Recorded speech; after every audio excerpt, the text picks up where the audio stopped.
আসসালামু আলাইকুম বন্ধুরা, আশা করি সবাই ভালো আছেন এবং সুস্থ আছেন। তো HSC 2024 English second paper Chattogram বোর্ডে যারা রয়েছেন তাদের যে অ্যান্সারগুলো রয়েছে সেগুলো নিয়ে চলে আসলাম আপনার মাঝে। তো এখানে আপনি এক থেকে শুরু করব। তো এখানে এক থেকে একের এ থেকে যে পর্যন্ত যে প্রশ্নগুলো রয়েছে এগুলো আপনারা একটু ভালোভাবে মিলিয়ে নেবেন। এখানে ভিডিওটা একটু টেনে দেখে নেবেন কিংবা স্টপ করে দেখে নেবেন। এরপরে যাই 2 নম্বরে। তো 2 নম্বরে এখানে দেখতে পাচ্ছেন যে 2 নম্বরে আপনার এখানে এ থেকে যে পর্যন্ত যে কয়টা রয়েছে সেই সকল সমাধান কিন্তু এখানে দেওয়া রয়েছে। এগুলো আপনারা একটু ভিডিও পজ করে দেখে নেবেন।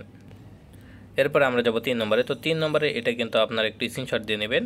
তো 3 নম্বরে এখানে এ থেকে যে পর্যন্ত যে অ্যান্সারগুলো রয়েছে সেগুলো এখানে দেখতে পাচ্ছেন। তো এগুলো একটু স্ক্রিনশট দিয়ে ভালোভাবে রেখে দেবেন, তাহলেই পরবর্তীতে আপনি একটু মিলিয়ে দেখলেই হয়ে যাবে।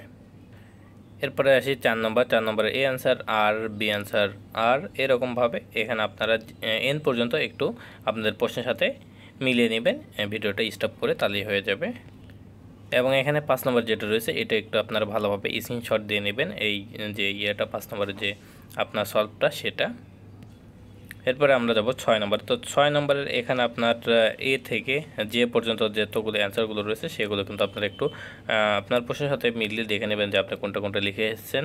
এবং ডি নম্বরে এখানে যে 4টে অপশনগুলো রয়েছে 4টা অপশনের মধ্যে যে কোনো একটা দিলে কিন্তু আপনার অ্যান্সারটা সঠিক হবে। এবং এ নম্বরের মধ্যে এ নম্বরে দেখতে পাচ্ছেন যে দুটো অপশন রয়েছে, আই নম্বরে দুটো অপশন রয়েছে। তো এখানে আপনার দুটোর মধ্যে যে কোনো একটা দিলে কিন্তু অ্যান্সার সঠিক হবে। এরপর আছে 7 নম্বরে। তো 7 নম্বরে এখানে আপনার দেখতে পাচ্ছেন যে এখানে দুটো ওই রকম সেম আছে। তো এখানে দুটোর মধ্যে যে কোনো একটা যদি লেখা থাকেন সেক্ষেত্রে কিন্তু আপনার অ্যান্সার অবশ্যই সঠিক হবে। তো এখানে আপনি এ থেকে এন পর্যন্ত যে অ্যান্সারগুলো রয়েছে সকল অ্যান্সার কিন্তু আপনি মিলিয়ে নেবেন।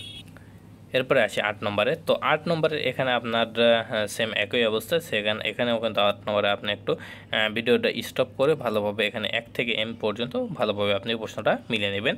এরপর জাস্ট আসি 9 নম্বর। তো 9 নম্বরে এটা আপনারা দেখতে পাচ্ছেন যে এটা একটু স্ক্রিনশট দিয়ে নিলেই কিন্তু আপনি ভালোভাবে বুঝতে পারবেন। তো আশা করি সবাই বুঝতে পারছেন। সবাই ভালো থাকবেন, সুস্থ থাকবেন, আমাদের সাথে থাকবেন। আসসালামু আলাইকুম।